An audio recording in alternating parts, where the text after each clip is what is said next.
সংসদের বিরোধী জোটের অংশগ্রহণ ছাড়াই সংবিধান সংশোধনের আনুষ্ঠানিক প্রক্রিয়া শুরু করতে যাচ্ছে সরকার।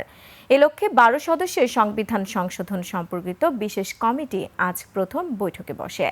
জাতীয় সংসদ ভবনের ক্যাবিনেট কক্ষে এ বৈঠক শুরু হয়। এতে সভাপতিত্ব করেন কমিটির সভাপতি ও স্বরাষ্ট্রমন্ত্রী সালাউদ্দিন আহমদ। তিনি বলেন, জুলাই সনদ বাস্তবায়ন করতে চায় সরকার। প্রথম বৈঠকে মূলত কমিটির সদস্যদের পরিচিতি, কর্মপরিধি, কর্মকৌশল এবং সংবিধান সংশোধনের রূপরেখা নিয়ে প্রাথমিক আলোচনা করা হয়। এরপর দ্বিতীয় বৈঠক থেকে সংশোধনী সংক্রান্ত সুপারিশ প্রণয়নের মূল কাজ শুরু হওয়ার কথা রয়েছে। একই সঙ্গে পুরো সংশোধন প্রক্রিয়ার একটি রোড ম্যাপ প্রণয়নের উদ্যোগ নেওয়া হবে আজকের বৈঠকে। জানা যায়, গত 13 জুলাই ত্রয়োদশ জাতীয় সংসদের দ্বিতীয় অধিবেশনে এই বিশেষ কমিটি গঠন করা হয়। কমিটি গঠনের সময় সরকারি দল বিরোধী জোটকে 5 জন সদস্য মনোনয়নের আহ্বান জানালেও তারা কোনো নাম প্রস্তাব করেননি। উল্টো কমিটি গঠনের দিনই বিরোধী দল সংসদ থেকে ওয়াকআউট করে। তাদের স্পষ্ট অবস্থান, তারা সংবিধান সংশোধনের নয় বরং সংবিধান সংস্কারের পক্ষে।